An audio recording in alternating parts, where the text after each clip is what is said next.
Buenos días. Ánimo. Estoy recordando de una anécdota, no sé si sea cierto, creo que los historiadores nos podrían ayudar, sobre Villa. Sobre Francisco Villa, que alentaba a sus dorados cuando la situación estaba complicada. Siempre decía, ánimo, que lo que viene está peor. Y algo así, yo creo que Pedro o Felipe Ávila nos pueden decir. A lo mejor no es cierto, es parte de los dichos populares. En Tabasco sí se dice. Y lo mejor es lo peor que se va a poner. Pero eso de ánimo, la verdad es que vamos bien, muy bien. Y como decía un boxeador famoso, todo se lo debemos a nuestro pueblo. Él decía otra cosa. Y sí, todo se lo debemos a nuestro manager, que es el pueblo de México. Por eso vamos bien. A ver, vamos, la primera fila, 4. Y luego 3. Buenos días. Informan que las primeras filas se sortean, ¿no? Sí. Bueno. Sí, de acuerdo, para que no se vaya a pensar que porque están aquí. Sí. Buenos días, señor presidente. Eduardo Esquivel Ancona, SDP Noticias. Yo le quiero preguntar, señor presidente, el próximo mes va a haber elecciones en Brasil. Están los candidatos más fuertes, Lula da Silva y Bolsonaro. ¿Qué piensa usted? Que si Lula da Silva sería, lo que usted piensa de Lula da Silva, sería el personaje que podría dirigir esa nación y colaborar para el sueño de Simón Bolívar de una América, de solo una América unida? Esa sería mi primera pregunta. Pues yo no puedo opinar sobre eso. Lo cierto es que el presidente Bolsonaro ha sido respetuoso de nosotros, nunca ha hecho un cuestionamiento a México, ni nosotros hemos hecho un cuestionamiento a su gobierno. Pero bueno, es público, notorio, nuestra simpatía en Brasil por Lula. Pero no puedo decir más, no puedo. Hay mucha relación entre México y Brasil, comercial y de otras formas. Es un país extraordinario, con un pueblo bueno, trabajador, alegre, lleno de valores, creativo, excepcional, desde luego en la música, en el deporte. Es un pueblo hermano. Es el segundo país con más población en nuestra América, en el continente americano, el de más extensión territorial también de América Latina. Y tiene mucho potencial económico, muchos recursos naturales, mucha agua, selva, tiene petróleo, tiene metales preciosos, sobre todo su pueblo, que es excepcional, muy democrático. Han padecido de dictaduras y han salido adelante y han luchado durante mucho tiempo. Entonces yo deseo que el pueblo de Brasil decida libremente lo que ellos consideren mejor para su país. En una segunda pregunta, hemos estado analizando en SDP Noticias al Poder Judicial y vemos que no hay una métrica para medir su eficiencia.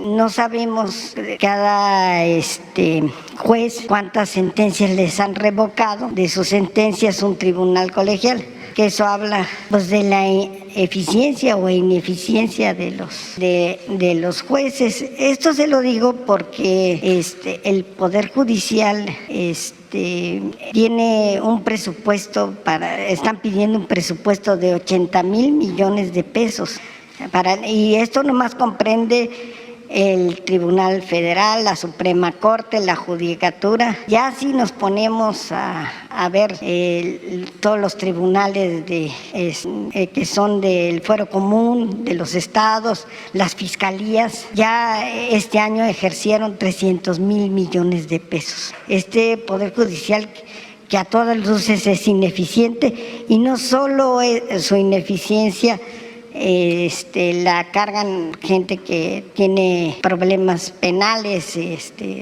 se juega con la libertad o encarcelamiento de las gentes.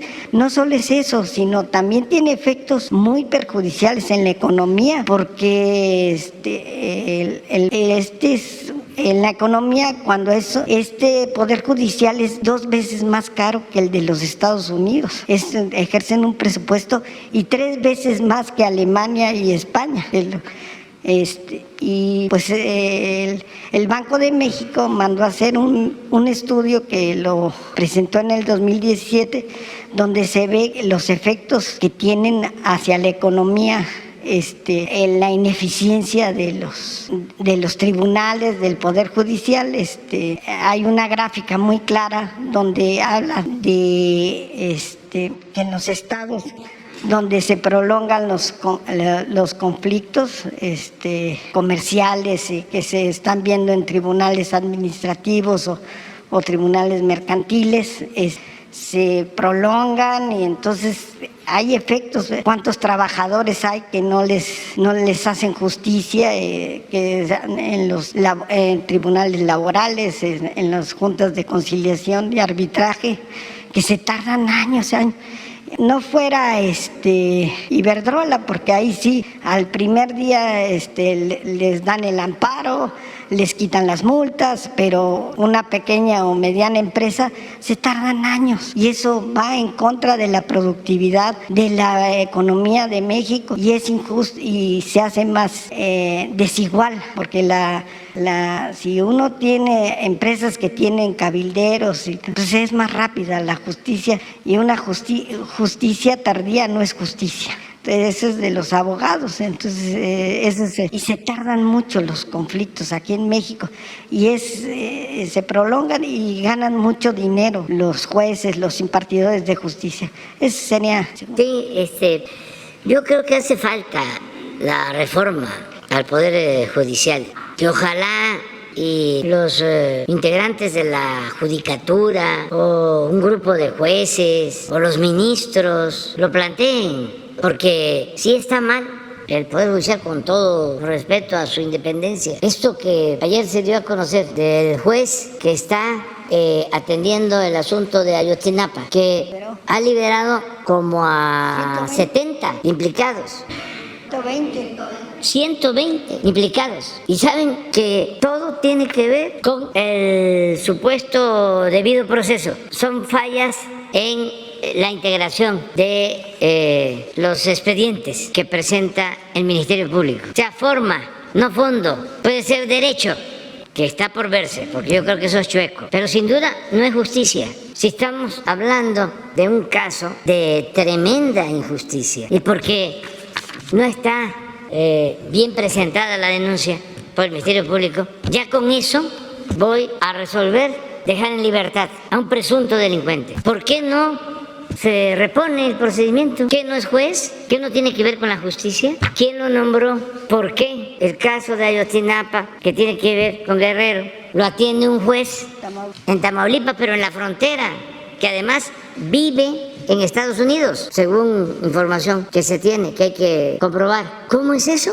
¿Y va a ser pura denuncia? ¿Y van a seguir haciendo y deshaciendo? Pues tiene que haber una revisión de este proceder al interior del Poder Judicial. Esto no puede seguirse manteniendo así. Y que la autonomía de los jueces, no, pues si a esas vamos, ese juez es el Estado. ¿Y cuántas? ¿Quién lo eligió para ser el jefe del Estado? Porque él está por encima de todo, tiene un poder omnímodo. Porque es autónomo. Esto hay que revisarlo, sin duda. No por eso se está exponiendo aquí, y mientras estemos nosotros vamos a seguir insistiendo, y en lo que a nosotros corresponde vamos a denunciar penalmente este caso. No, pero ni siquiera tiene que ver con el debido proceso, porque esto viene de tiempo atrás, cuando todavía no se aplicaba el llamado debido proceso. No, cuando hay vocación por la justicia, no son los procedimientos los más importantes, sino el recto proceder de la autoridad. Porque si no, usted va a ponerme de que yo estoy en contra del debido proceso. No, si el problema de México fuese en las leyes, no habría problema, porque ninguna ley dice que hay que actuar de manera injusta. Ninguna ley dice que hay que proteger a delincuentes. Ninguna ley dice que está permitido robar. Ese no es el asunto de fondo. Entonces, sí hace falta una revisión, y ojalá y tomen la iniciativa al interior del Poder Judicial. Claro, si se va a tener como referencia la opinión de los abogados que defienden a clientes con dinero y no a los abogados que defienden a los que no tienen con qué comprar su inocencia. ¿Y cuáles son los abogados que predominan? ¿Quiénes son los que tienen influencia? ¿Quiénes son los que están siempre en las salas de espera de los jueces, de los magistrados, de los ministros? Pues los abogados de los grandes despachos, los que dan hasta el lujo de publicar antes, ahora ya no. Decía, no tengo a ningún cliente en la cárcel. Así se anunciaban. ¿Y son buenos abogados? No, son buenos para el influyentismo, para la corrupción. Entonces, por tu pregunta, o sea, y desde luego que afectan, y luego crearon con la reforma energética organismos autónomos y también tribunales para proteger empresas extranjeras y para someter a las empresas públicas, a Pemex, a la Comisión Federal de Electricidad. Hace unos días hablaba yo de este Instituto de la Competencia que defiende a Iberdrola, a todas las empresas extranjeras, y tienen jueces para defenderlas, porque llevaron a cabo reformas para crear un Estado dentro del Estado. Crearon todo un andamiaje para que el Estado estuviese subordinado a los intereses particulares. Pues hay una denuncia, me comentaba el director de Pemex, de la COFESE, en donde el que hace la investigación acusando a Pemex de ser un monopolio en la distribución de las gasolinas, porque lo que querían era desaparecer a Pemex y a la Comisión Federal de Electricidad. Entonces, darle la preferencia a los particulares que se hacen cargo de la distribución de las gasolinas. Imagínense si nosotros hubiésemos seguido con eso. El precio actual de la gasolina, el efecto inflacionario, pero ellos eso no les importa, porque no les interesa lo público. A ellos les interesa el negocio, en el mejor de los casos, y en realidad el lucro. Bueno, hay una denuncia en contra de Pemex, supuestamente porque es un monopolio y que afecta a las otras empresas que distribuyen gasolina. El que hace la investigación es un señor que trabaja allí en esa dependencia, en ese instituto, o trabajaba. Es el que condena a Pemex y lo acusa o tiene el proyecto de que se sancione a Pemex por actuar de manera monopólica. Y la esposa del señor es la consejera del mismo organismo. Entonces, ¿cómo va a votar la consejera? Hay conflicto de intereses. Claro que hay conflicto de interés, pero eso ni siquiera se sabía. Por eso hay que hacer una revisión de cómo están estos supuestos organismos autónomos y cómo los crearon, de quiénes dependen, porque no tienen que ver con nosotros. No dependen del Poder Ejecutivo, no dependen del Poder Judicial, no dependen del Legislativo. ¿De quién dependen? Son autónomos, son independientes, son pequeños estados, cotos de poder al servicio de intereses particulares, cuando lo único que debe de importar es el interés público, los negocios públicos, todo lo que ayude a una vida mejor, al bienestar, a estar bien del pueblo, porque esa es la democracia. El poder dimana del pueblo y se instituye para su beneficio, y el pueblo es el soberano. Pero estos crearon, con la complicidad de los legisladores, todo un andamiaje jurídico para imponerse. Pero el presupuesto sí es de nosotros, sí, que ejercen ellos. Sí, y depende sí sale también de los contribuyentes. Del Poder Legislativo, aprobar el presupuesto. Pero yo sí creo que hay tiempo para llevar a cabo la reforma. Y que se mida la eficiencia de cada juez, que se diga el juez fulano, cuántas sentencias le han revocado un tribunal colegiado, porque en ese laberinto son años que se pasan y no hay justicia, sí, y se pierden millones de... Y tienen temor los que pueden llevar a cabo estas acciones. Creo que la judicatura podría actuar, pero son muy prudentes. Además, le sacan un manifiesto, la Asociación de Abogados Independientes, la Asociación de Abogados de México, el Colegio de Abogados, y ya, o los académicos de la Universidad X, Y o Z.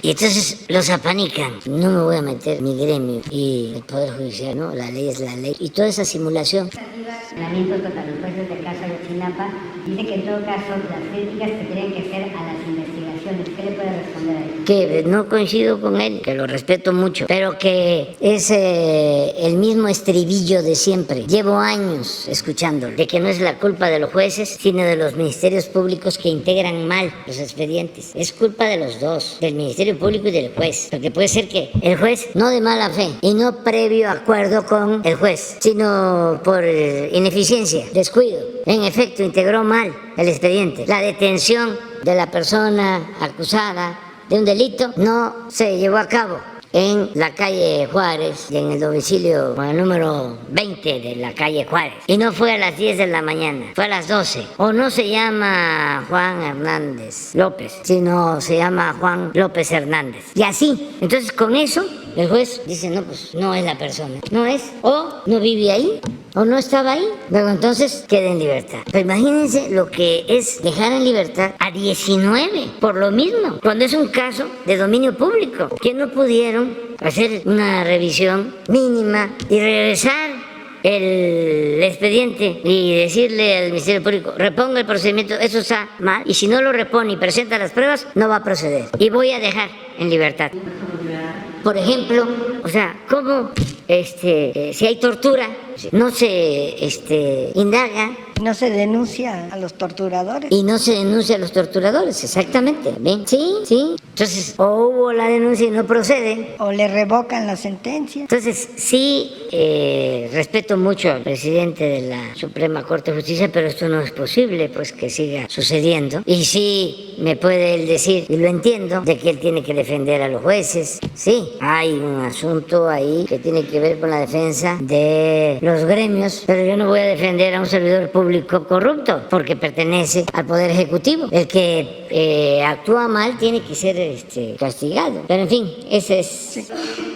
Vive en Matamoros, y no vive en Estados Unidos, vive en Matamoros. Sí. Por último, señor presidente, ¿qué opinión le merecen las movilizaciones un poco violentas o muy violentas de ayer del caso de Ayotzinapa aquí? Pues yo creo que hay intereses que lo que buscan es enfrentarnos, desacreditar al gobierno, porque los integrantes de Ayotzinapa, los padres de los jóvenes han estado informados de todo lo que estamos haciendo. Se está pues aclarando lo que sucedió, castigando a los responsables sin impunidad. Sin embargo, están queriendo enrarecer la situación, porque siempre hay gente que no quiere que se resuelvan los problemas, porque viven del conflicto. Imagínense si ya no se violan derechos humanos por parte del Estado, pues ya no se tiene materia, y ellos quieren seguir sosteniendo de que se violan los derechos humanos. Yo les digo, no somos iguales. Además, si se protesta, se tiene que hacer de manera pacífica. ¿Qué es eso de venir a la Procuraduría con bombas y a tirar piedras? ¿Cómo enfrentar la violencia con la violencia? ¿En qué se parecen a Gandhi, a Martin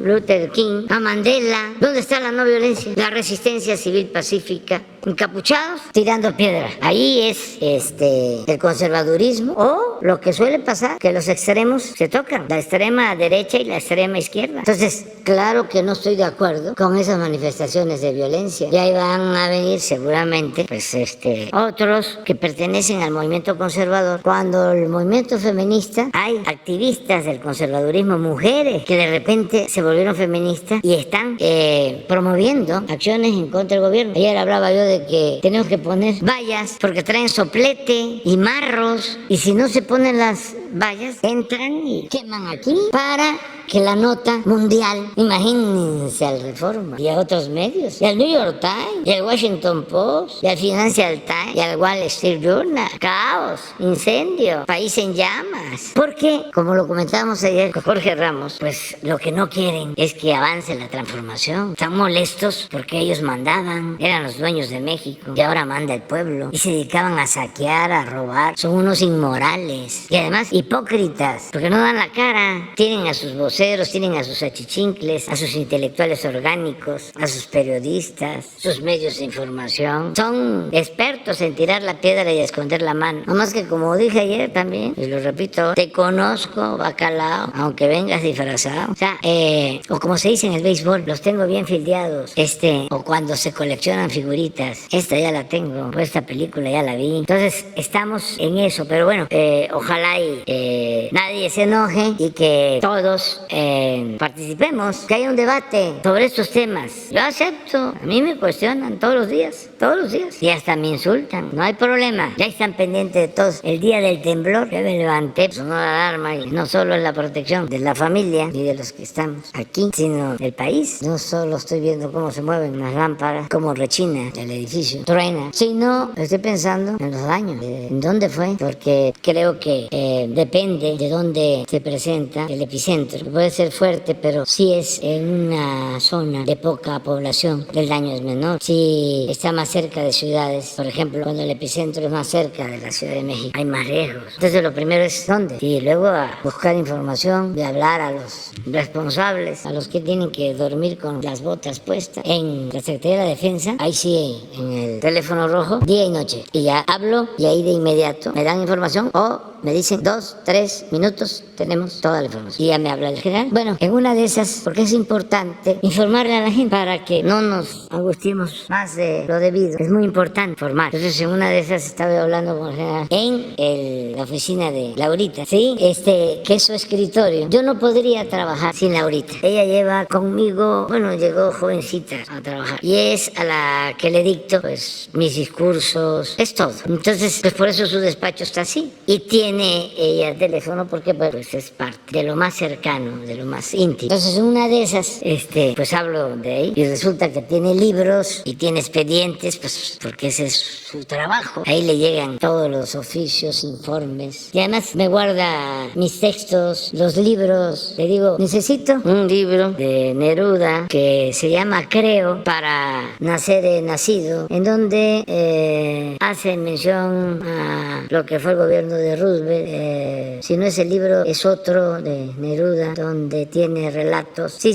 Y ahí va, y ahí está el libro. Entonces estoy escribiendo. Bueno, entonces en una de esas estoy ahí y sacan. Miren, el desorden. No, es que es bastante trabajo. Y además, también cuando uno escribe, cuando uno tiene mucho trabajo, pues tiene uno papel. Yo recuerdo, y salió una foto que es muy ilustrativa de lo que era Carlos Monsiváis, de cómo trabajaba. Recuerdo cuando el éxodo por la democracia, que caminamos de Tabasco a la Ciudad de México casi un mes. Entonces la última parada fue en Nesa y luego entramos al día siguiente ya de Nesa al Zócalo y fue un acto espléndido y la gente muy cariñosa, muy fraterna. Esto en 1991. Pero en la noche me fue a buscar a Nesa, donde estábamos en el campamento, Rafael Baraja, porque necesitaba hacer mi discurso. Y me dice, vamos a pedirle a Carlos que nos ayude. Carlos Monsiváis, me consta, siempre le metía mano a todos los discursos de los movimientos opositores durante mucho tiempo. Desde el 68 se ayudaba a escribir. Era una cosa extraordinaria porque llegamos, yo traía mi maleta, mi mochila, mis tenis desgastados, que eran mi trofeo. Ya habíamos llegado. Y Rafael siempre ha tenido, no sé ahora, Volkswagen. Y vamos a San Simón, a la Portales. Ahí vivía Carlos, a su casa. Ya llegamos, estaba esperando, su escritorio. Y me dice, ¿qué has escrito? Pues traigo este borrador. ¿Qué quieres decir? Pues quiero primero agradecer la solidaridad del pueblo, porque por donde pasábamos nos daban alimentos y nos hospedaban. La gente muy cariñosa, muy fraterna. Me acuerdo que me fui a cortar el pelo el 24 de diciembre de 1990 en Perote.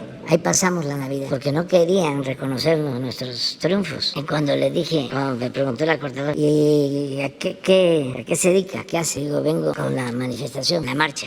¿Y de dónde viene? Bueno, de Tabasco. ¿Y por qué? Por esto, porque no nos quieren respetar nuestro triunfo. Me termina de cortar el pelo y le digo, ¿cuánto le debo? No, nada. Así era, pues, o sea, muy fraterna la gente. Entonces, le digo a Monsi, pues lo que quiero es eso. Luego llegamos a otro pueblo, recuerdo ahora, los límites de Tlaxcala y Puebla, una antigua hacienda y un pueblo. Una pobreza que todo lo que traíamos nosotros de víveres se los dejamos. Y así, pero muy bien la gente, como es el pueblo de México. Santa Rita, aquí en Puebla, en el tramo de Santa Rita a Texmelucan, 33 kilómetros lloviendo, de subida llegamos a Texmelucan y también se portó la gente bien. Pero en fin, esa noche conocí por primera vez la oficina de Carlos Monsiváis, unos gatos arriba del escritorio, no la puedes abrir más, bueno, y escuchando música, y a mano empecé a escribir con la música. Y me dicen, ¿pero dónde están los gatos? A ver, pum. No se veía papeles. Uno de los mejores escritores en la historia de México y de los más solidarios, comprometidos con los movimientos sociales, con la diversidad, con todos los movimientos. Bueno, el caso es que casi está platicando y él escribiendo. Y yo creo que no tardó ni 3 minutos, 5, y me dice, ahí está, esto te propongo. 3, 4 cuartillos. ¿Sí? Esa vez casi leí el texto íntegro. No le hice modificaciones. Cuando no le hice caso y discutimos un poco, nos teníamos mucha confianza, nos queríamos mucho. Fue cuando el discurso del desafuero, ese sí, lo hice en Palenque y él había hecho otro. Y le dije, no, quiero este va a ser. No, pero que no va a gustar, por esto, ¿no? Sí va a gustar. Pero todo esto por el escritorio de Laurita, a quien quiero muchísimo y que le ofrezco disculpas por haber dado a conocer esto. Y en efecto, sí tengo varios escritorios y tengo varias oficinas, 2 o 3, donde trabajo, mis discursos es una, donde atiendo pues, personas de otros países es otra, donde trabajo con servidores públicos del gobierno es otra, 2, 3 salas de juntas, ya ustedes ya conocieron, hay una sala de junta para llevar a cabo todos los días el gabinete de seguridad, otra sala de junta que se llama Trabajadores de la Salud, que se estableció cuando la pandemia, porque ahí nos seguimos reuniendo todos los lunes, pero en los tiempos difíciles casi era diario. Y otra que es la Daniel Cabrera, un periodista, el hijo del Aguizote, que así se llamaba el periódico, don Daniel, de lo mejor como periodista, lo mejor de México en toda la historia, así como Ricardo Flores Magón, como Zarco, don Daniel excepcional, siempre luchador de un pueblo del estado de Puebla. A ver, vamos a recordar, Daniel Cabrera, Zacatlán de las Manzanas. Sí. Muy bien. Bueno, pues ya, adelante. Gracias, presidente. Buenos días. Ayer se dieron a conocer cifras de inflación impulsada por el pollo, por el huevo, la tortilla.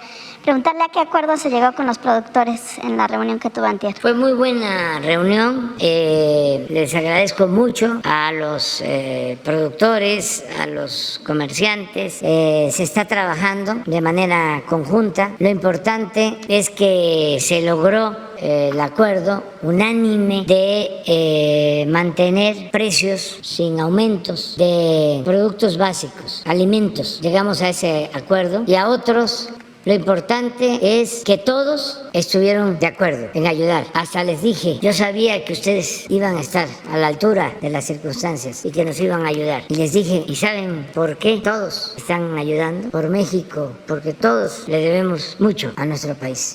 Y todos empezaron a tomar la palabra. Les expliqué de qué se trataba, de que teníamos que controlar la inflación. Les expliqué de que la parte energética dependía de nosotros y que teníamos control, pero que el problema era en el precio de los alimentos. Y que entendía yo que estaban subiendo insumos, materias primas en el mundo, porque es una inflación mundial, pero que podíamos actuar y controlar la inflación, porque causa mucho daño. Y empezaron a pedir la palabra y desde el primero nosotros apoyamos. Y luego el segundo, el tercero, todos. Y quedamos en que se está trabajando. El plan es reforzar lo que ya se había hecho, pero ahora con más profundidad. ¿Cómo se reforzaría? Definiendo muy claramente los precios de la canasta básica, que no haya aumentos. ¿Precio máximo, precio fijo? Algo así, pero no es control de precios. O sea, se va a llegar a un acuerdo,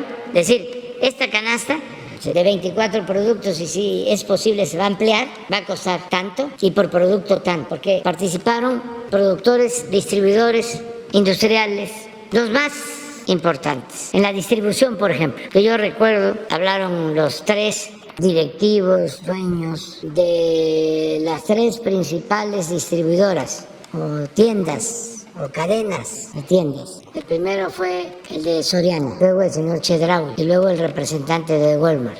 Eso por lo que tiene que ver con el comercio. Pero estaban los que distribuyen la harina de maíz, que tiene que ver con la tortilla. ¿En qué quedó lo de Maseca? Estuvo el director dueño de Maseca, Juan González, y estuvo la dueña gerente de Minsa. Altagracia. Y los principales productores de pollo, huevo, nos importa mucho el precio de la carne de pollo, los huevos, carne de res, los dos principales productores o empresarios del atún y otros más. Estuvieron los dos productores principales y distribuidores de carne, un señor de San Luis y Mi Carne o Su Carne. Su Carne, Jesús Vizcarra. Todos muy solidarios. Ofrezco disculpas porque pues no los puedo mencionar a todos, pero sí quedamos en que el día 3 de octubre los invité para que vengan con ustedes en la mañanera y ya se dé a conocer el plan. De modo que ya no me sigan preguntando porque si no, ¿qué vamos a decir entonces? Presidente, solamente en el tema de Maseca, usted había dicho que había el compromiso de no subir la harina hasta febrero. Pero a productores de tortilla dicen que ya se lo subieron en agosto, que ya hubo un incremento. Sí, se está buscando la forma de hacer una revisión para que sea lo justo. Y ellos van a ayudar. Y es un asunto de confianza y se hace por el país, porque este país merece todo, nuestro pueblo merece todo. Entonces ellos están en muy buen plan. Entonces esperemos para el día lunes 3, porque no solo es esto, sino son otras medidas, pero vamos a detener la inflación, porque nos afecta a todos.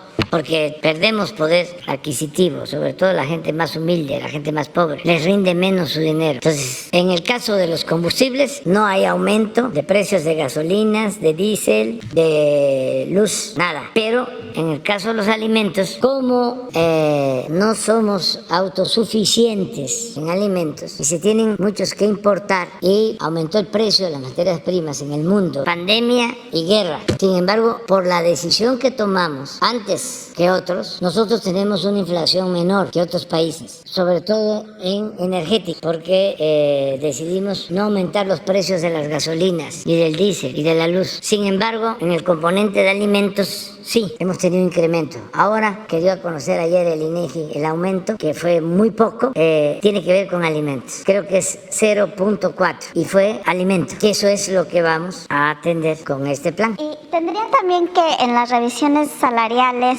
en la propia revisión del salario mínimo, haber un incremento mayor, porque si bien se ha recuperado el salario en este sexenio, pues con esta inflación tampoco alcanza, ¿no? Sí, eso se va a ver en su momento. Sí va a haber un aumento al salario mínimo considerable, también analizando lo que corresponde y procurar que el aumento, como lo hemos hecho en otros casos, en 3 casos ha sido por consenso el aumento, es decir, el sector obrero, el sector empresarial y el gobierno. Hemos llegado al acuerdo. Solo en un caso no hubo acuerdo, solo el sector obrero y del gobierno. El sector empresarial no aceptó, pero como hicimos mayoría, sí hubo el aumento, pero solo en un caso. Y eso al interior del sector empresarial produjo diferencias, porque habían organizaciones empresariales que sí querían que se incrementara, como lo propuso el gobierno y el sector obrero, sindical. Pero bueno, somos libres y vamos a procurar ahora llegar a un acuerdo. Gracias, presidente. Y en otro tema... Lo que sí es importante destacar es que durante todo el periodo neoliberal, el salario mínimo perdió poder de compra. Eso que no se nos olvide. Casi 30 años. Esto fue una infamia lo que hicieron, porque el salario mínimo perdió cerca del 70% de su capacidad de compra en el periodo neoliberal. El ejemplo que pongo es allá por 1980, 85, hay un instituto de la UNAM que lleva un análisis permanente sobre el poder adquisitivo del trabajo, del salario, y alcanzaba un salario mínimo para 50, 55 kilos de tortilla. Y cuando nosotros llegamos, ya habíamos llegado agarramos en 5.5 kilos, de 55 acá a 5 kilos el salario, 5 o 5 y medio, un salario. Entonces hemos aumentado 63% desde que llegamos, en términos reales, y en la frontera el doble. Bueno, con todo esto ya estábamos en 9 kilos y ahora con la inflación nos bajó a 7. Entonces esta es la mejor manera de medir. que alcance para comprar más alimentos y para lo básico, que alcance el salario. Esa es la forma de medir. Entonces, estos corruptos, ineficientes, subrayo, mentirosos, tecnócratas, decían que si aumentaban el salario iba a haber inflación y nosotros probamos que no. La inflación de ahora no se produjo porque aumentamos 63% el salario, se produjo por la guerra de Rusia y Ucrania. Presidente, preguntarle en otro tema, en el asunto de la discusión que hay en el Senado para ampliar la participación de militares en tareas de seguridad. Ayer Morena y el PRI anunciaron que van a modificar el dictamen para tratar de encontrar mayores consensos. Por un lado, buscando que haya supervisión en la tarea de los militares y marinos, y por otro lado, fortaleciendo las policías, que era un compromiso que se hizo cuando se aprobó esta reforma constitucional y no se cumplió, de fortalecer las policías locales que después puedan servir también para combatir la inseguridad. ¿Qué opina de estas acciones? Y también, ¿qué les respondería a los integrantes de la oposición que dicen que esta iniciativa en esta iniciativa se dobló al PRI buscando impunidad para el dirigente Alejandro Moreno por las acusaciones de corrupción en su contra? Sí, miren, quiero aprovechar para informarles, porque es parte de lo mismo, ¿no? La actitud muy grosera de la oposición conservadora, muy hipócrita, que hacen escándalos de todo. Ayer me informó Marcelo Ebrard, la ONU, que se entrevistó con el ministro de Relaciones Exteriores de Ucrania y que le expresó que veían bien nuestra propuesta de paz y que el señor que había escrito un Twitter en contra diciendo que nuestra propuesta era a favor de Rusia no tenía ninguna autorización del gobierno. Eso fue lo que me informó Marcelo Ebrard, que se entrevistó con el ministro de Ucrania. Es interesante, ¿no?, que se conozca, porque hicieron un escándalo con eso. Bueno, me preguntas sobre lo del Senado. Yo me quedé pensando ayer de que lo mejor es hacer una consulta a los ciudadanos, que no sea un asunto popular. Y ya tengo aquí la propuesta de las 3 preguntas. Las pasamos. Estas serían las 3 preguntas. Además, hay que formularlas de manera que estén equilibradas y sencillas. Pero la primera es para que ya todos sepamos. Y ojalá y apunten 2 minutos mientras yo hablo, porque me tardo un poco. Por eso es muy importante lo de TikTok, pero yo no podría hacer nada. Sería yo como un tafil en el caso del TikTok. Bueno, pues apunten. Una es: ¿estás de acuerdo con la acción de la Guardia Nacional? Con lo que está haciendo la Guardia Nacional, el trabajo de la Guardia Nacional. No, pero no es la acción, ¿estás de acuerdo con la creación? Es que esto lo escribí hoy. Es la creación de la Guardia Nacional y con su desempeño hasta ahora. A ver qué dice la gente. 2. ¿Consideras que las Fuerzas Armadas, para que se entienda, entre paréntesis, el Ejército y la Marina, que son Fuerzas Armadas, deberían mantenerse haciendo labor de seguridad pública hasta el 2028 o que regresen a sus cuarteles en marzo de 2024? Porque esto es lo que está en el Senado. Hay un transitorio en la Constitución cuando se aprobó lo de la Guardia Nacional y se estableció que se iba a contar con el apoyo de las Fuerzas Armadas para enfrentar el problema de la inseguridad y de la violencia hasta marzo del 24. Lo que estamos proponiendo es que se amplíe el plazo hasta el 28 para que se consolide la Guardia. Ya está en la Constitución, insisto, de que se pueda hacer labor hasta marzo del 24. Yo me voy a finales de septiembre, pero yo no quiero actuar de manera irresponsable y siento que hace falta. Y la tercera es muy importante. ¿Cuál es tu opinión? Sería ahí 2 puntos. Que la Guardia Nacional pase a formar parte de la Secretaría de la Defensa Nacional, que eso es lo que yo considero conviene, que es una rama de la Secretaría de la Defensa, como lo es la Guardia Nacional o las guardias civiles en otros países, así como la Fuerza Aérea o la Guardia Nacional, pero dependiendo de la Secretaría de la Defensa. O que dependa de la Secretaría de Gobernación, como era antes. Como era antes la Policía Federal. Antes la Policía Federal dependía de Chong, por eso votó, o no quería, o no quiere, el que era secretario de Gobernación, Miguel Ángel Chong. Osorio Chong. O de Seguridad Pública, cuando el secretario de Seguridad Pública era García Luna. Entonces, que la gente decida. Claro, que tengamos tiempo para debatir, para seguir dando información, los que están a favor, los que están en contra, y que no sea un asunto popular. Entonces, que no se someta a votación en los próximos 10 días, que es el plazo que tendría. Pues yo no puedo pero su decidir, propuesta es que antes de que pero a mí sí me gustaría que se difunda en todo el país y que no decidan popularmente, o que no decidamos popularmente, que sea el pueblo, todos, y que todas las dudas que haya se aclaren y se argumente a favor, se argumente en contra, y luego ver cómo recogemos los sentimientos de la gente. No considero que se deba hacer con el INE, No, porque nos van a pedir...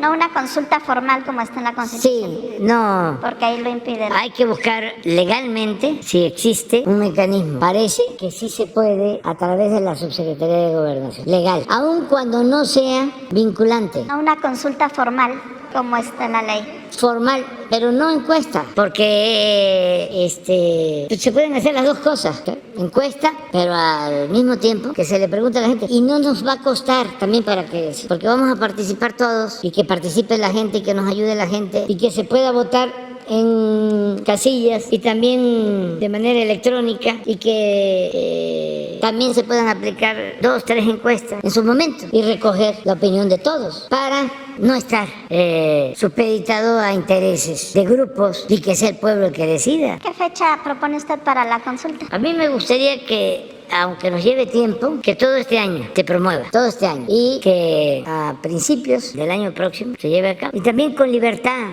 a los legisladores, que si ellos resuelven votar en 10 días, en 15 días, pues que lo hagan. Yo creo, porque yo era partidario de que se votara, con la idea de que yo iba a volver a insistir, porque no la voy a dejar así a la primera, porque es un asunto muy, muy, muy importante. Ya no quiero García Lunas, con todo respeto, palominos, no quiero la formación que se tenía en el CISEN de todas estas gentes, que sin ninguna formación en materia de seguridad pública, sin profesionalismo, solo por influyentismo, llegaron a situarse como jefes y violaron derechos humanos y nos llevaron a guerras y a pérdida de vidas humanas y desaparecidos y a la corrupción. ¿Qué es eso que un secretario de Seguridad Pública tenga residencias en Miami, en el extranjero? Yo no quiero eso. Y sí debe de procurarse que quede en la Constitución para que no se haga lo que se hizo también de utilizar a las Fuerzas Armadas de manera ilegal, que quede establecido como está, de que el comandante supremo de las Fuerzas Armadas es el que ocupa la presidencia. Es un civil electo democráticamente por el pueblo, hombre o mujer, y de él va a depender siempre, o de ella, la actuación de la Guardia Nacional y de la Secretaría de la Defensa y de la Secretaría de Marina. Y no hay ningún problema porque las dos instituciones han demostrado ser leales a la Constitución, al pueblo, y si han habido excesos, lo repito, han sido por las órdenes recibidas de civiles y en especial de los presidentes. En el 68,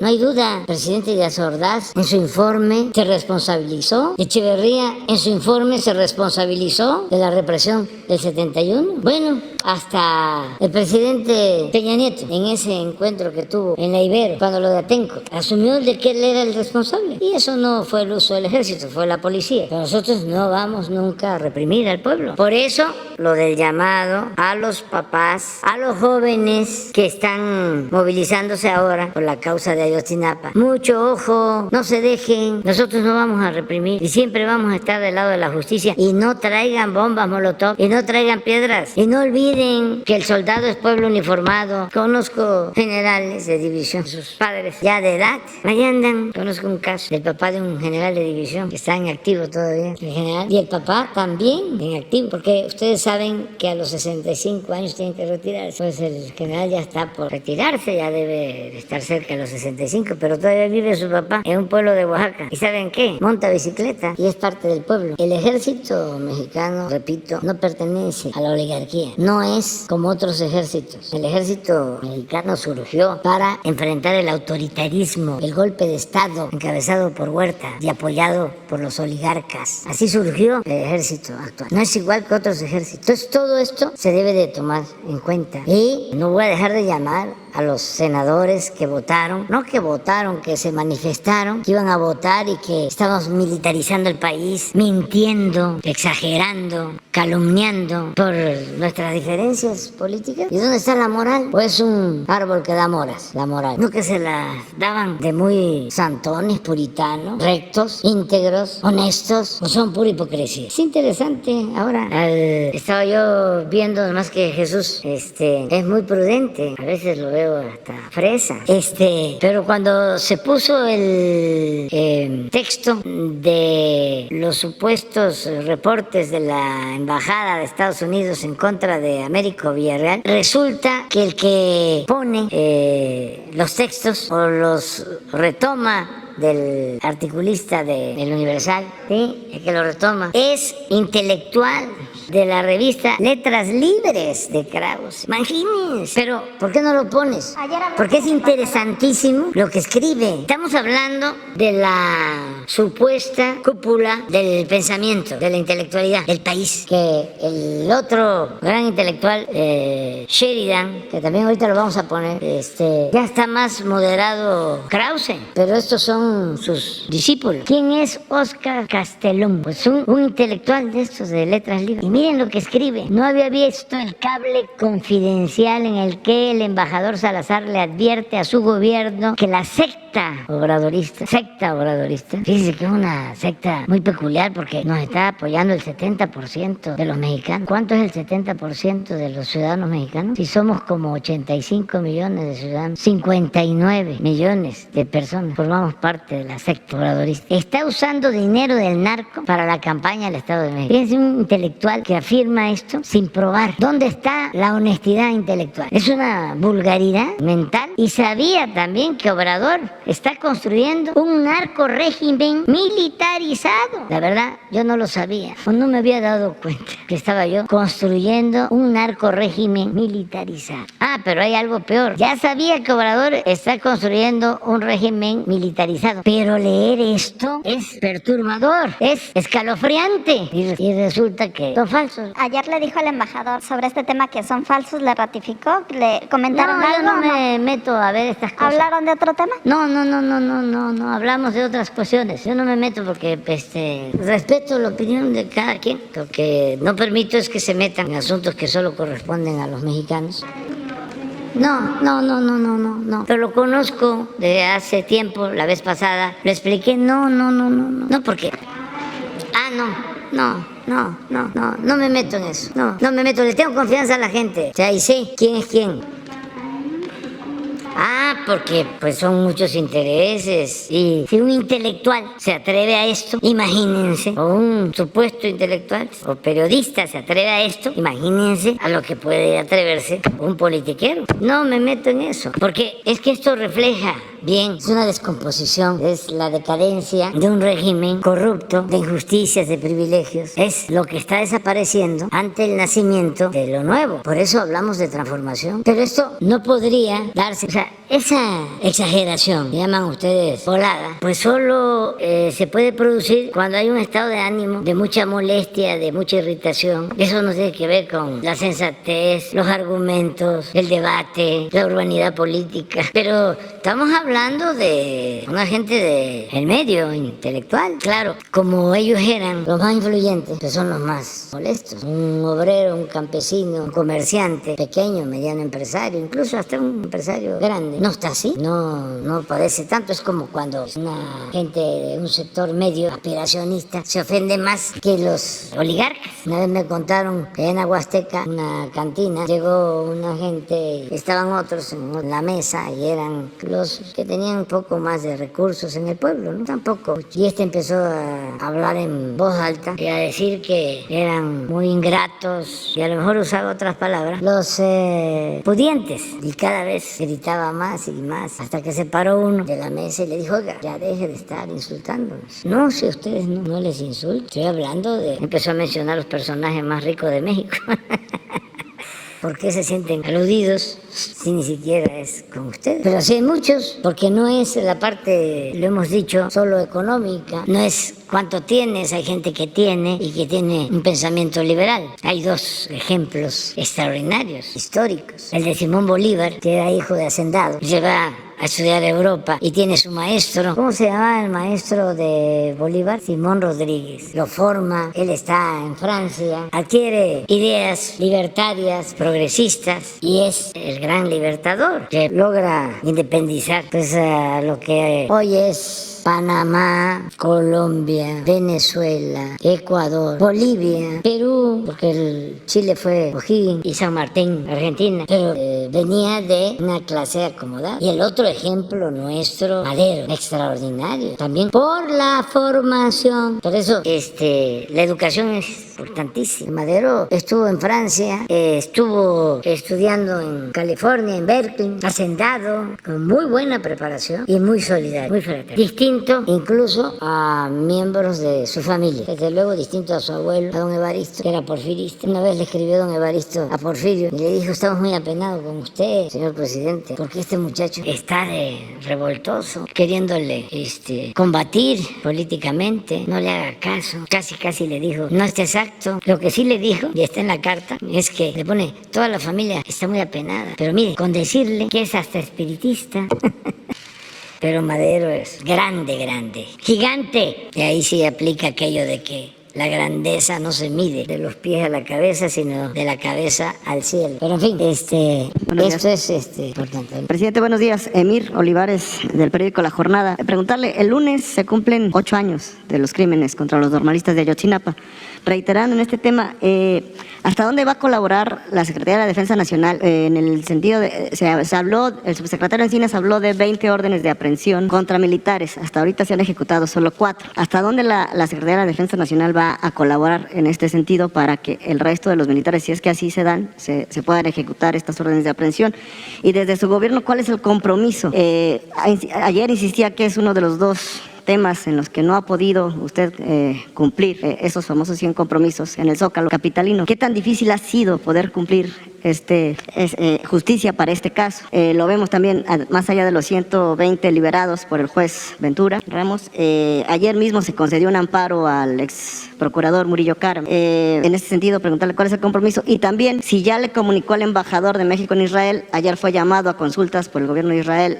Parece que Israel no sabe a qué se deben las protestas en su embajada de antier, que si bien causaron pintas y algunos actos hay de ciertas agresiones, pues tiene que ver con la extradición de Tomás Herón, ¿no? ¿Ya le informó también el embajador al respecto? Mire, hoy, más tarde, ya está esperando, va a informar a Alejandro Encinas sobre Ayotzinapa, porque lo que queremos es que haya información a todo el pueblo y a los familiares y a los jóvenes de las normales, para que no haya manipulación y que no se caiga en provocaciones. Porque lo de ayer es un acto de provocación. Eso de tirar piedras o bombas, eso es provocación. Eso no tiene nada que ver con un movimiento de transformación, un movimiento revolucionario, un movimiento por la justicia. No, eso es un acto de provocación. Entonces, para no dar motivo a la provocación de quienes buscan enrarecer el ambiente para que no haya justicia, porque hay intereses creados. Por eso vamos a informar. Yo lo único que quiero es que se lea el informe y los anexos de la comisión de Ayotzinapa. Están en las redes, nada más que no los leen, porque hay un grado de irracionalidad que les produce la oposición a lo que estamos haciendo, que no entienden razones. Y no me refiero a los padres y a los jóvenes, no, me refiero a adversarios que tenemos, a quienes no quieren que haya justicia, que lo que quieren es seguir administrando el conflicto. Ayer parece increíble, pero le decía yo a Jorge Ramos y él decía: no, yo creo que respondía con autenticidad, pero decía yo, es que si quisieran más muertos, y él decía: no, ¿cómo? Porque es lo más irracional que puede haber. Pero en efecto, cuando la pandemia, lo que deseaban estos adversarios nuestros, conservadores, era que México, primer lugar en muertos, que nos fuera muy mal, y lo mismo en la violencia. Y no les importa el dolor, trafican con el dolor humano. Lo que quieren es que fracasemos para que continúe el mismo régimen de corrupción, de injusticias, de privilegios, o el aspiracionismo, o la hipocresía, o ese estilo de vida de la doble moral. Entonces, es fuerte lo que está sucediendo, pero es interesante. Entonces, en el informe vienen los nombres de los que se considera participaron en los actos de desaparición. De los jóvenes, vienen los nombres. A ver, ¿por qué no pones el informe? De los que participaron en la ejecución de estos actos criminales y de los que participaron en crear la llamada verdad histórica, los que participaron en hacer el montaje para engañar y encubrir y no decir la verdad. Pero está en el informe. Y el ejército, claro que está ayudando y entregando información. Y no solo eso, porque lo entienden muy bien los mandos militares y así debe de entenderse en todos los casos. No porque unos soldados, unos oficiales de un batallón actúen de manera delictiva, ya se va a manchar a toda la institución. Sí se afecta a toda la institución si no se castiga a los que participaron. Pero si se castiga, que fue lo que se debió hacer desde el principio, no se afecta a una institución tan importante para el Estado mexicano como el ejército. Entonces, ahí viene una relación en el informe. Todos ellos son responsables y en todos los casos la comisión está pidiendo que se giren órdenes de aprehensión. Y en el caso de los militares, los que aparecen aquí, todos están detenidos. Falta uno, ¿no? Los que aparecen en la comisión. Bueno, ahí está también el procurador en esa lista. No, era procurador, ¿no? Y está también el señor Cerón, por lo que estás planteando. Entonces, todos ellos pues van a tener que enfrentar. ¿Cree que pueda subir, en el caso de los militares, en el ascenso de jerarquía hasta el nivel de secretario, el exsecretario? Porque, por ejemplo, usted en su libro, todos informan el ejército, en su libro, en su más reciente libro, en el caso del rescate de Evo Morales, usted pone el testimonio o el informe de uno de los militares que fue a rescatar al expresidente Evo Morales. En el ejército todos informan, entonces seguramente se puede tener la hipótesis de que el general secretario, el anterior general secretario, sabía o tenía conocimiento de mínimo un cable de lo que había sucedido en ese época. No, en este caso no ha habido información. Hay esta información sobre el comandante del batallón y también el comandante del batallón, que es un general que está detenido. Él va a testificar, él tiene derecho a la defensa y él también tiene posibilidad de ampliar la declaración, y a todos les pediría yo que ayudaran y que no se callaran nada. Pero sí es un avance muy importante. Nunca, por eso es el enojo también, porque nunca imaginaron que íbamos a actuar como lo estamos haciendo. Entonces se está actuando en función de un informe de la comisión. Les voy a decir algo. Yo conocí el informe, lo leí y me pareció sólido. Me lo entregó Alejandro Encinas y cuando lo leí, lo que le dije es: ya, se tiene que proceder. Y eso fue lo que se hizo. Entonces también dijimos, esta es una parte del proceso muy importante, porque se está deteniendo a autoridades que participan o presuntamente, como dirían los abogados, participan en la desaparición de los jóvenes, y se está actuando también en contra de los que presuntamente participan en ocultar la verdad. Entonces es un proceso, van a declarar. En el caso del señor Cerón hay una solicitud dirigida al gobierno de Israel. Yo mismo escribí una carta al primer ministro de Israel pidiéndole su colaboración y la respuesta que obtuve fue favorable, en el sentido de que ellos van a ayudar y lo están haciendo, nada más que son procesos. Sí, pero sí hay ese compromiso. Sí, pero no hay carpetazo. Ayer también vi un face de este Poncho, me lo vas a poner también porque sí, porque es muy claro, o sea, lo que está sucediendo. Pero primero, ¿por qué no pones el nombre de los responsables? Pero al principio no lo dieron a conocer. Ah, pues eso es lo que hay que buscar, que se den a conocer los nombres, y eso va a ayudar mucho. Hay que pedirle la autorización al Poder Judicial. Dile a Alejandro que nos ayude hablando con el Poder Judicial, haciendo los trámites legales para dar a conocer, porque es que esto no es un asunto nada más jurídico, es un asunto de justicia, es un asunto político, es un asunto de Estado. Ustedes saben que la señora Clinton, que era en ese entonces o había estado, desde luego que sabía o tenía información, declaraba de que si ella fuese servidora pública en México, no descansaría hasta encontrar a los jóvenes de Ayotzinapa, porque ella sabía.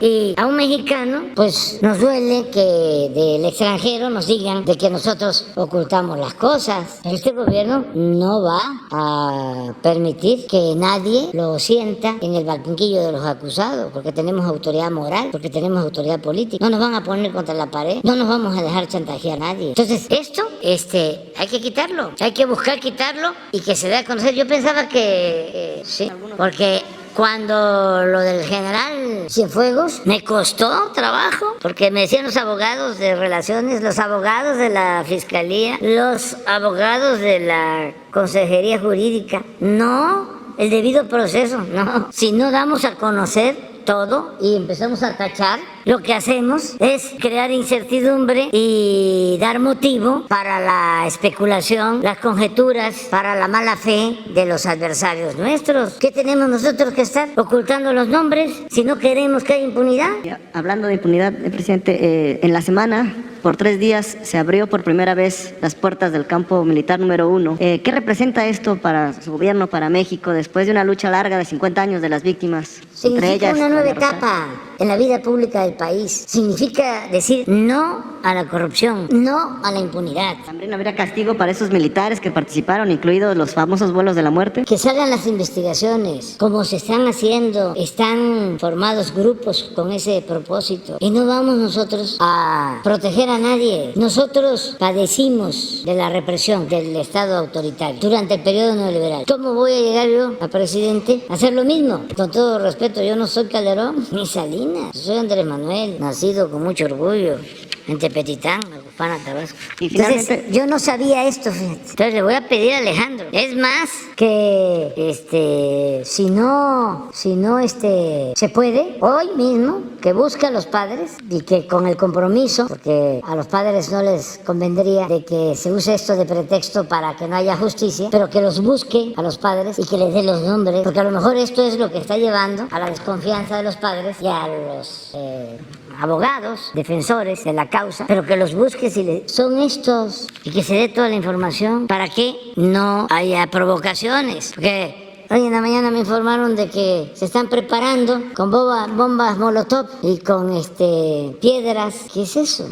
Sí, y luego supuestas feministas y supuestos defensores de derechos humanos por el 2 de octubre. Sí, nosotros siempre hemos estado en contra de la represión, siempre hemos defendido los derechos humanos, siempre hemos luchado por la justicia, por la democracia. ¿Por qué nos desconocen? Ahora sí, ¿de parte de quién? Y ahora que estoy viendo esto del Chong votando en contra de que la Guardia Nacional dependa de la Secretaría de Defensa, o se le dé un plazo hasta el 28 al Ejército y a la Marina para ocuparse de temas de seguridad pública que nos importan mucho para conseguir la paz. Y veo a Chong y a todos los panistas que son de lo más retrógrada y autoritario que pueda haber, como buenos conservadores. Pues es el mundo al revés. Entonces, cuando menos que los muchachos y los papás y los que de verdad se preocupan por la justicia tengan todos los elementos. Puro pan. Sí.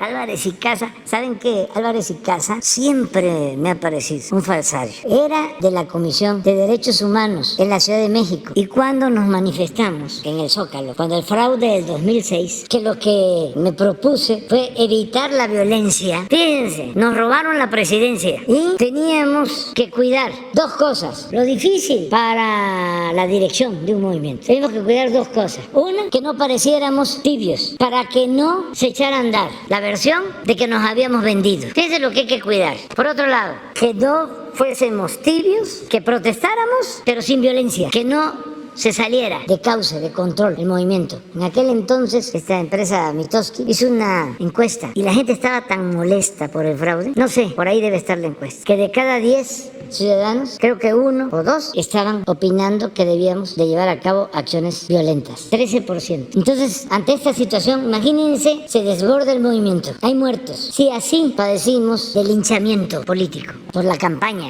en medios tan fuerte, despiadada. Bueno, optamos por una acción fuerte, pero al mismo tiempo pacífica. Vamos a quedarnos aquí y sin ninguna movilización, porque cuando se es dirigente se sabe que si hay una movilización y entra un grupo de provocadores con 100 provocadores, cuando los ánimos están encendidos, se puede llevar a cabo un enfrentamiento, una confrontación, actos de violencia extrema. Todo eso estaba en juego y por eso decidí plantón fuerte, Zócalo, el Reforma, pero sin movilizarnos.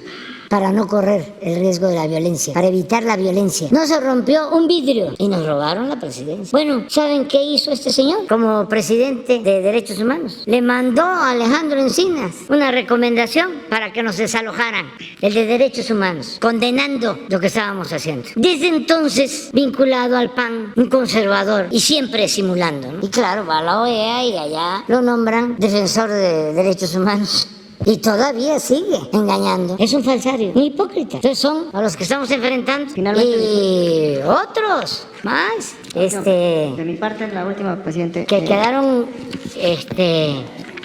callados cuando la represión, cuando las masacres. Y ahora, imagínense con qué autoridad moral los senadores del PAN, que durante el gobierno de ellos se declaró la guerra a la delincuencia y le decían a los soldados, ustedes hagan su trabajo y nosotros nos encargamos de los derechos humanos. Y ahora salen como paladines, defensores de los derechos humanos y preocupados por la militarización. Afortunadamente vamos a tener la oportunidad de preguntarle a la gente de que esto se ventile. Por eso son muy buenas las mañaneras, porque si no, pues existiría nada más la versión de nuestros adversarios y no tendríamos la posibilidad de informarle de manera directa al pueblo, a los padres de los muchachos de Ayotzinapa, a los mismos estudiantes de las normales que demandan, además de lo de Ayotzinapa, si no están satisfechos, que no le falten los recursos. No les van a faltar los recursos. Estamos a favor de la educación pública. Nosotros no somos Chon, que cerró el Meche, la normal rural de Hidalgo. No, nosotros vamos a apoyar las normales rurales y que no le falte nada. Y vamos a defender la educación pública y estamos en contra de la privatización de la educación. Entonces todo esto debe saberse, porque si no nos etiquetan y hacen su agosto. Bueno, no mentir, no robar,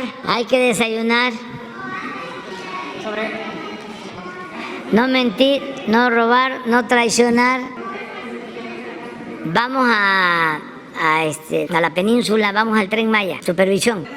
Sí voy a ir, pero ahora no. Ahora voy directo. Voy a pasar, pero es Palenque, Escárcega, Espujil, Chetumal, Tulum, Cancún, Mérida, Ciudad del Carmen, toda la península.